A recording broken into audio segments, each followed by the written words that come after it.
vamos dar sequência. Hoje nós vamos iniciar a carta que Paulo escreveu aos irmãos em Roma, a partir do capítulo 10, versículo 1, até o 10º versículo. Já gostaria que os irmãos me dessem um ok para a leitura e que Deus possa nos ajudar no culto de hoje, na palavra que vai ser exposta, que seja da vontade do Senhor, segundo a sua doutrina. Amém, irmãos? Leitura. Irmãos, o bom desejo do meu coração e a oração a Deus por Israel é para a sua salvação, porque lhes dou testemunho de que tem zelo de Deus, mas não com entendimento, porque não conhecendo a justiça de Deus e procurando estabelecer a sua própria justiça, não se sujeitaram à justiça de Deus. Porque o fim da lei é Cristo para a justiça de todo aquele que crê.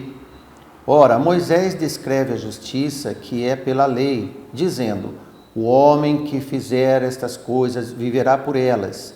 Mas a justiça que é pela fé diz assim: não digas em teu coração quem subirá ao céu, isto é, trazer do alto a Cristo, ou quem descerá ao abismo, isto é, tornar a trazer dentre os mortos a Cristo, mas que diz: a palavra está junto de ti, na tua boca e no teu coração. Esta é a palavra da fé que pregamos, a saber, se com a tua boca confessares ao Senhor Jesus e em teu coração creres que Deus o ressuscitou dos mortos, serás salvo, visto que com o coração se crê para a justiça e com a boca se faz confissão para a salvação. Amém? Que o Senhor possa nos ajudar, nos dar entendimento sobre esta breve leitura da palavra de Deus. O fato é, na sequência de todos os capítulos anteriores, do 1º ao 9º, nós estamos trazendo a mesma teologia disciplinar e doutrinária que a palavra nos ensina, não atrelado apenas em Romanos, mas em toda a palavra de Deus. Amém, irmãos? Isto é bom lembrar.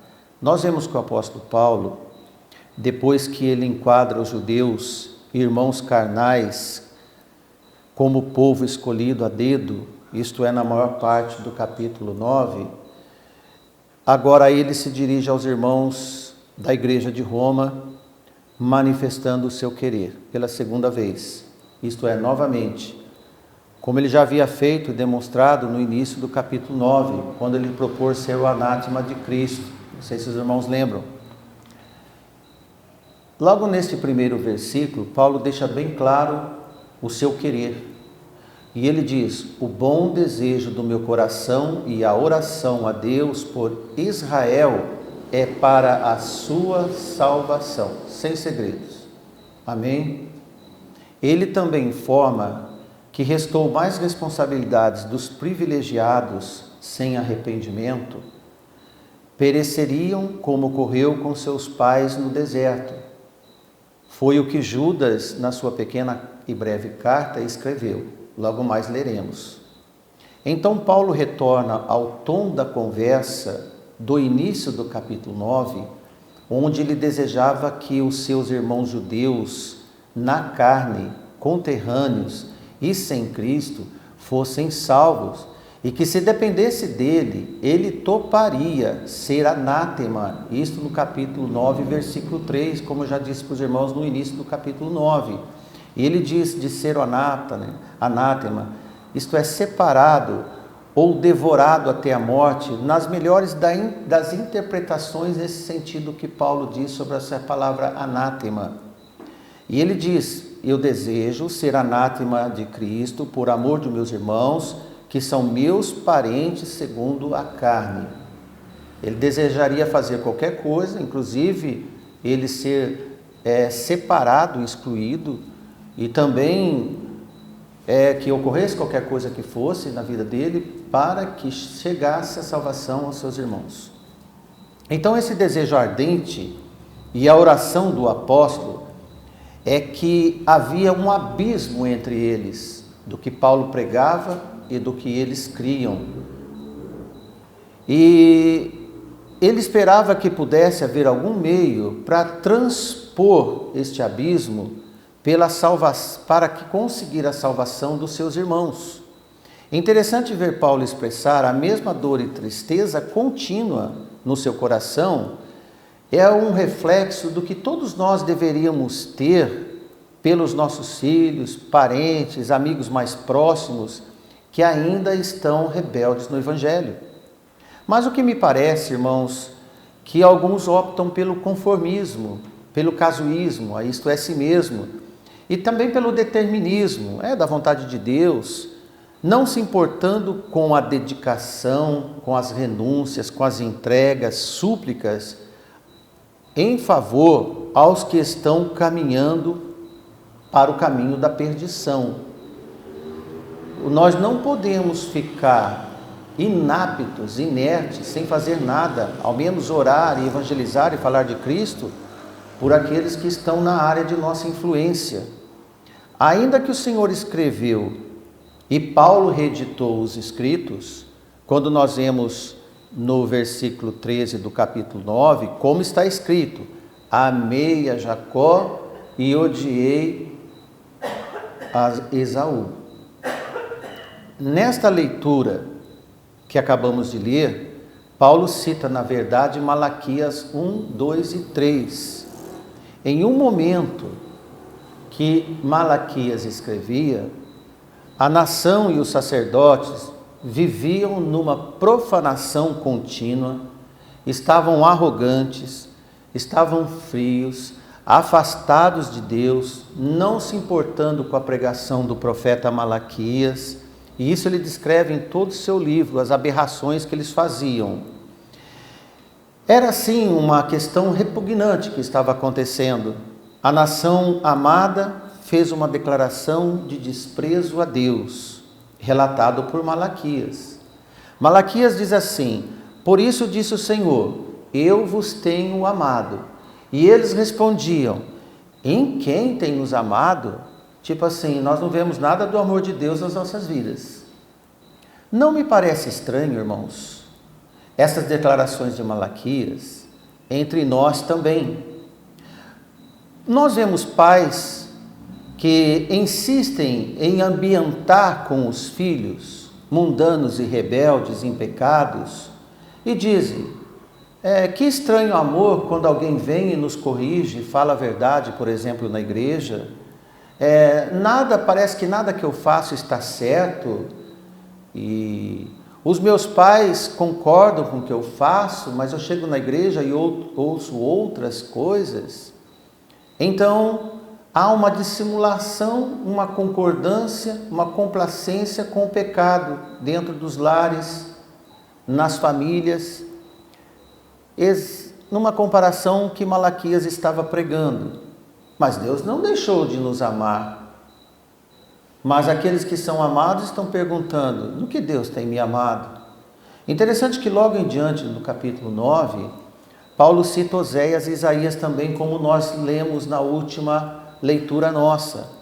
E para fundamentar a sua pregação, para não dizerem que era opinião do apóstolo Paulo, ele se isenta de qualquer palpite pessoal da parte dele, mostrando que o sinal de alerta era sim vindo do Senhor, queira eles ouvirem ou não. Volto a lembrar os irmãos, Paulo não tinha uma teologia pessoal surtida da cabeça dele, uma invencionice do apóstolo Paulo. Tudo que ele pregava, tudo que ele falava estava baseado no cânon sagrado.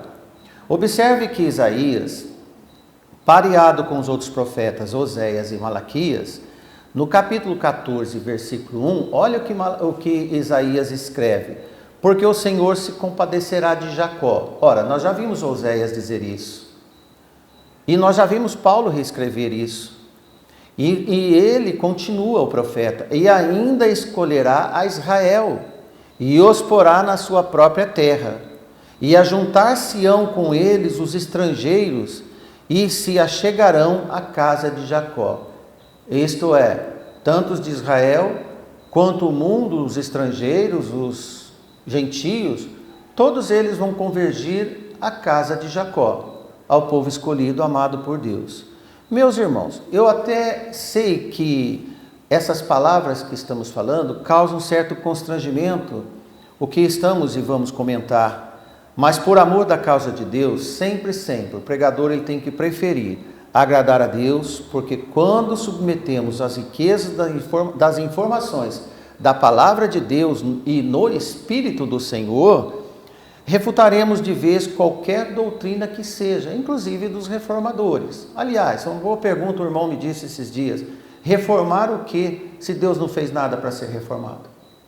Então a pregação é esta. Nós devemos, irmãos, e por favor, todos nós seguimos apenas o que está escrito. Veja o que Malaquias escreve no capítulo 1, versículo 12. Eu vos tenho amado, diz o Senhor, mas vós dizeis, em que nos tem amado? Segunda vez que nós comentamos esta fala de Malaquias, esse diálogo que ele teve com o povo e com os sacerdotes, e ele continua o versículo. Veja a novidade agora desse versículo. Não era Esaú irmão de Jacó? Sim, Esaú era irmão de Jacó. Disse o Senhor, todavia amei Jacó. Sim, enquanto Deus amou Jacó, os ignorantes de Jacó respondiam com a pergunta tola: em que o Senhor tem nos amado? Reportou Malaquias diante o que ele ouvia dos sacerdotes de Judá. Paulo disse que eles tinham zelo de Deus, mas eram ignorantes. Veja o versículo 2 que nós vemos. E isso é uma atitude comum à ignorância religiosa ou doutrinária. Como eles nunca entenderam o amor de Deus, desde que saíram do Egito, recusaram e assolaram os profetas, mataram o Filho de Deus e repetiram as perseguições nos apóstolos. Principalmente Paulo, um dos críticos principais das suas desobediências. Por isso foi necessário Paulo resgatar a escolha a dedo que Deus optou por Jacó. Isto é cláusula pétrea a vinda de Deus, e não discutimos que Deus amou Jacó. Mas o que mais diz a Bíblia? No entanto, os profetas já escreviam que haveria abertura para outro povo estranho, amando Jacó e prevendo abertura para outro povo estranho. A exclusividade agora seria compartilhada. Deus havia de chamar mais alguém. Em Isaías 14:1 nós lemos que Deus ia chamar um povo de longe. Deus chamaria, por exemplo, os remanescentes, Deus chamaria os estrangeiros. Sendo assim, Paulo inclui na sua pregação, desde o final do capítulo 9 e agora no capítulo 10, numa chamada geral, combinando com Isaías e os outros profetas. Como escreve Judas, veja que a salvação é um campo decisório muito sério quando recusado. Judas escreve no versículo 5: mas quero lembrar-vos, como a quem já uma vez soube isto, que, havendo o Senhor salvo um povo, tirando-o da terra do Egito, destruiu depois os que não creram. Isto é, Deus resgatou toda a geração de Jacó, aqueles 70 que foram, passaram aqueles 70 anos, e depois, quando eles saíram, todos os filhos de Jacó, de Judá, saíram e caminharam com Moisés. Mas ocorreu que eles foram desobedientes, o coração deles ainda estava no Egito, embora Deus nunca deixou de amá-los. E depois, logo mais, Malaquias também fala, como nós acabamos de ler. Como sempre, irmãos, agora nós vemos, foi necessário crer, desde sempre. Deus quer a manifestação de vida, além de vestes, além de costumes, tradições e religiões. Deus escolheu uma nação e foi necessário a manifestação de obediência. E quem se rebelou, não obedeceu, foi destruído. Pereceu no deserto. Deus amou, Deus escolheu, mas eles não creram. Isto é, resgatados do Egito como escolhidos para depois serem destruídos no deserto, porque não creram. Como também já era escrito, paralelo à nação escolhida e amada, havia anúncio de que um povo que não era dos escolhidos seria dado oportunidade para eles, graças a Deus. Por isso que nós estamos reunidos aqui. Veja Romanos 9:25. Voltamos ao capítulo anterior do nosso estudo passado. Como também diz Oséias. Aqui Paulo mencionando Oséias. Que disse Oséias?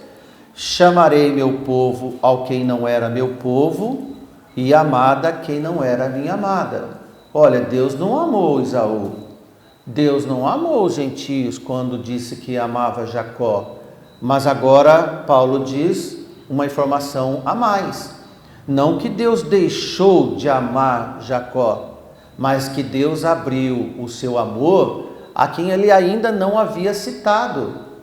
Veja aqui 1 Pedro 2:10, o que Pedro fala. Se não for no Espírito, fica difícil compreender 1 Pedro 2:10. Ele diz, vós que em outro tempo não eres povo, mas agora sois povo de Deus, que não tinhas alcançado a misericórdia, mas agora alcançaste a misericórdia.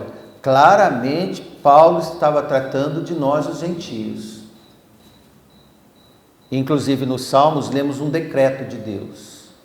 O salmista, em 2, diz, decreto de Deus. Decreto é uma lei pétrea. Decretou, está decretado. O que Deus decretou? Veja que no decreto de Deus, além de anunciar Jesus, junto com Jesus havia um povo. Está escrito em Salmos 2:7, proclamei um decreto.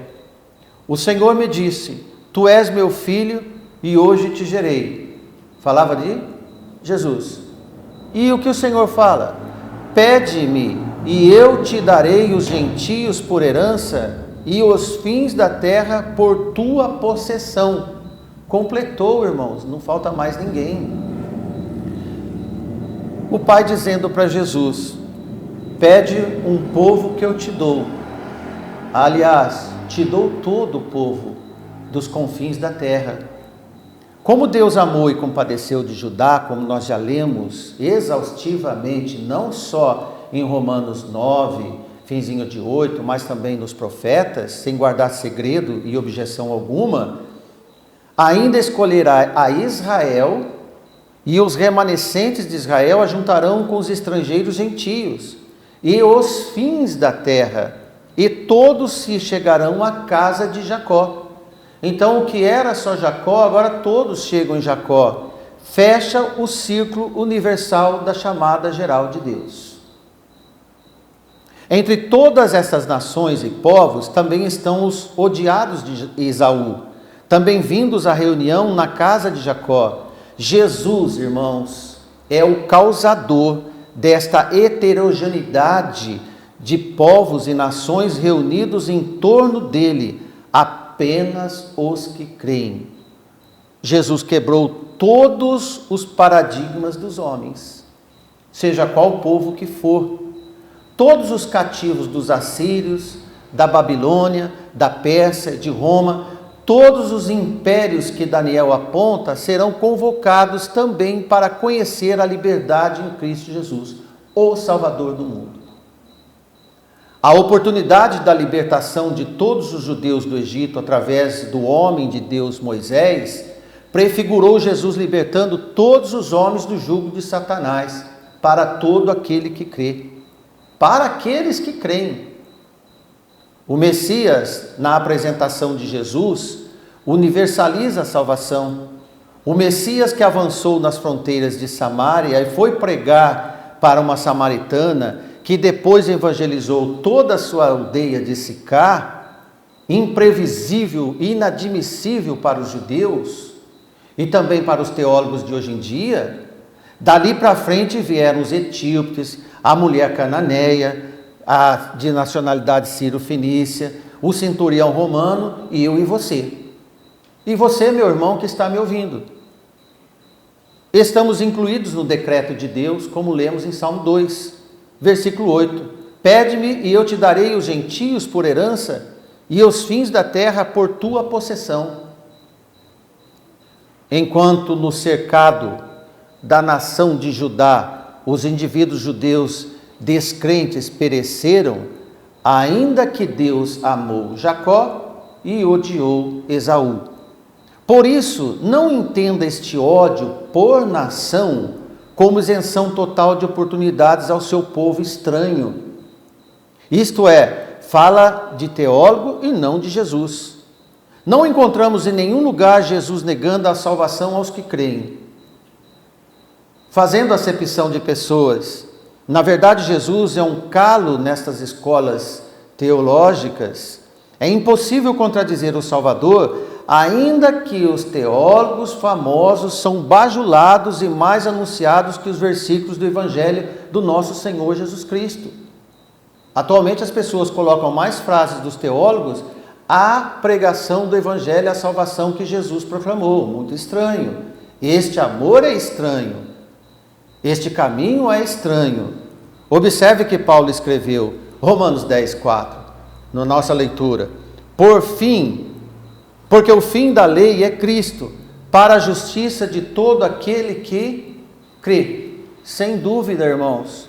É claro que a aparição do Salvador Jesus, na sua morte, ressurreição e ascensão, pôs fim nos preconceitos e abriram-se as portas para todo aquele que crê. Amém? Porque nós podemos pregar para os nossos filhos sem desconfiança que ele não seja um dos selecionados por Deus.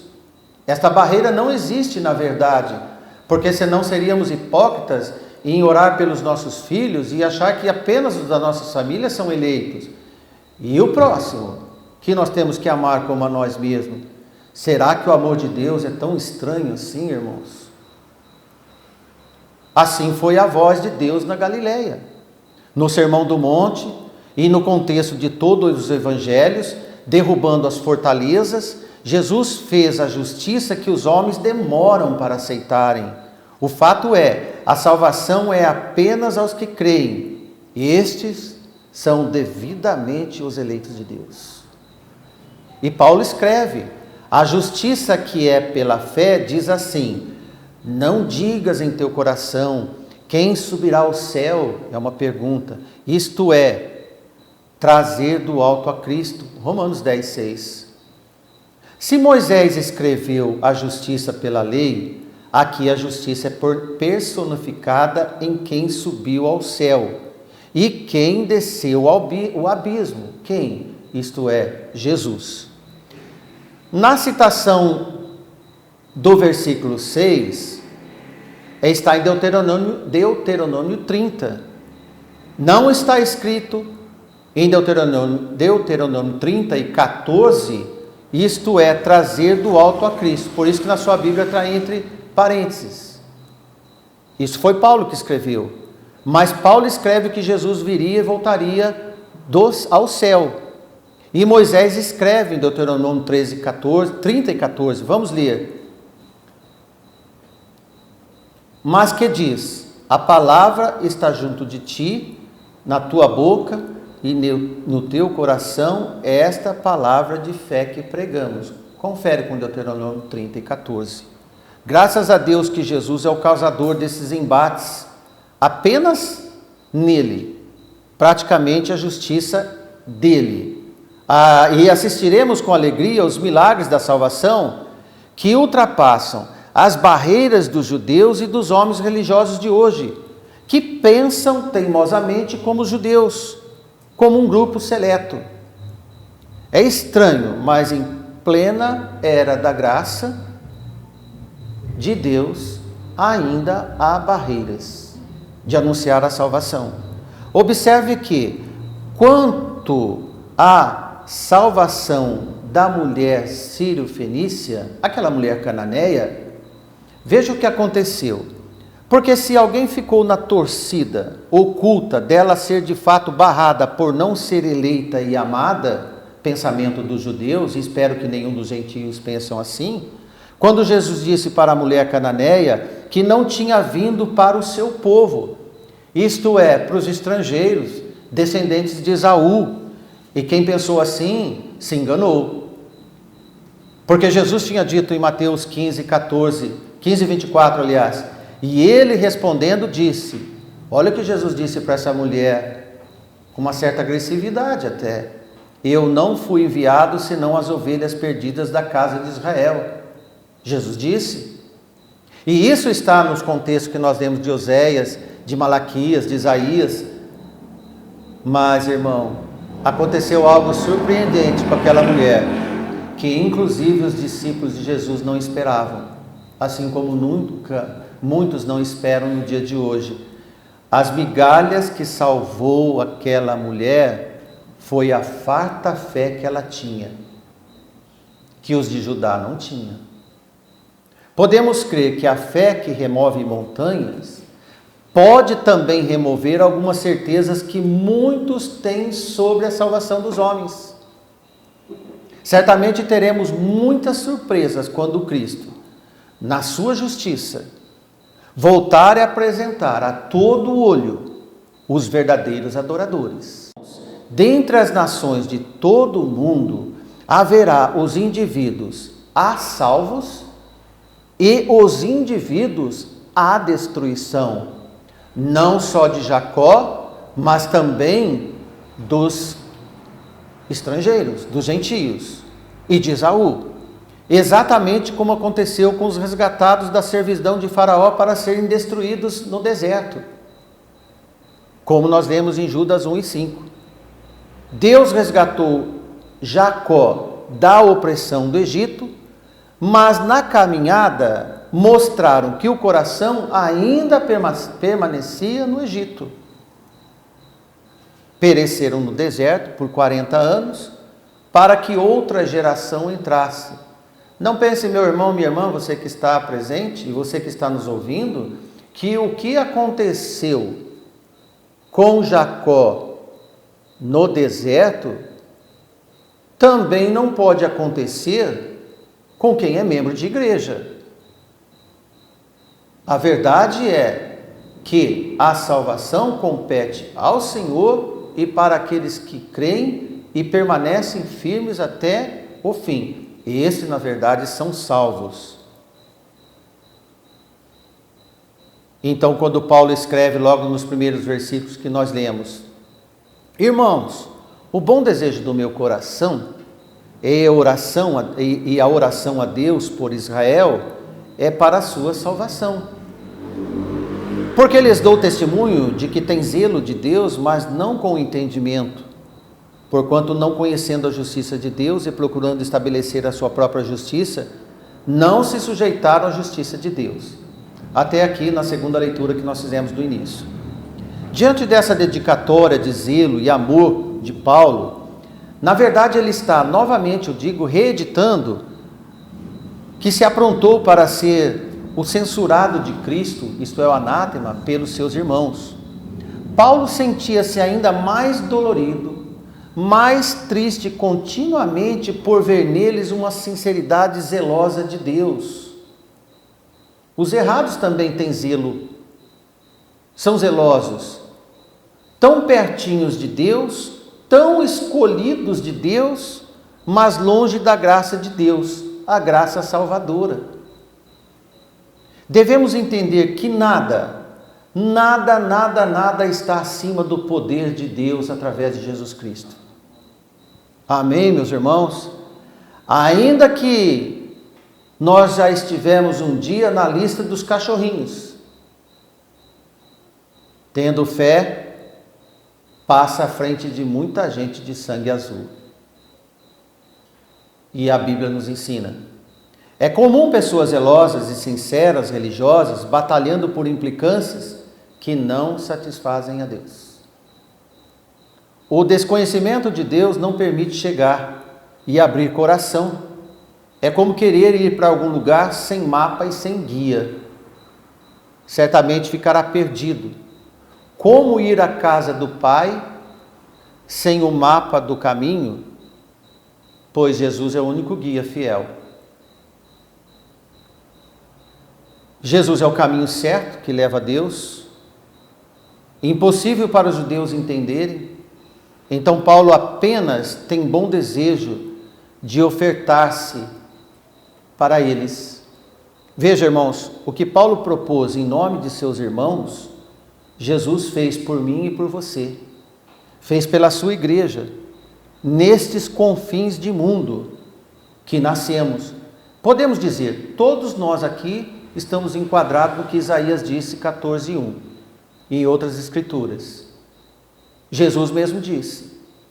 E estamos naqueles que, a princípio, parece que nós não fomos amados, mas Deus nos amou e entregou seu Filho, e seu Filho nos chamou. Mas Jesus nos viu de longe e ficou tão perto de nós. Sabe por quê? Porque Ele nos amou primeiro. Amém? Agora somos dele. Pertencemos ao reino eterno. Você é um enxergado por Jesus, que está entendendo essa pregação como fiel discípulo, discípula do Senhor. Porque Deus sabe de tudo que está no coração de cada um de nós neste exato momento. O que está passando no coração de cada um de nós, Deus sabe. Ele sempre passa para ver como cada um de nós está. Pronto para nos acudir, pronto para nos ouvir e pronto para nos levar por onde Ele nos prometeu levar. Ele sabe tudo, Ele faz tudo e Ele faz questão de fazer morada em cada um de nós. Abra as portas, deixa Ele fazer morada eterna. O que Paulo desejou para o seu povo, Jesus fez por nós. Paulo apenas teve desejo de ser o anátema. Jesus foi o anátema por nós. Então Ele nos amou, quebrou as barreiras dos homens. Então podemos pregar o Evangelho. Vinde os que estão cansados e oprimidos, porque Deus amou o mundo de tal maneira, sem preconceitos, sem barreiras, e dizer: Jesus te ama. Podemos olhar para qualquer pessoa e dizer: o Senhor te ama, assim como me amou e se entregou por mim. Que Deus nos abençoe, que Deus nos ajude cada dia mais a fazermos entendedores e obedientes à vontade dEle nas nossas vidas. Amém? Boa noite a todos.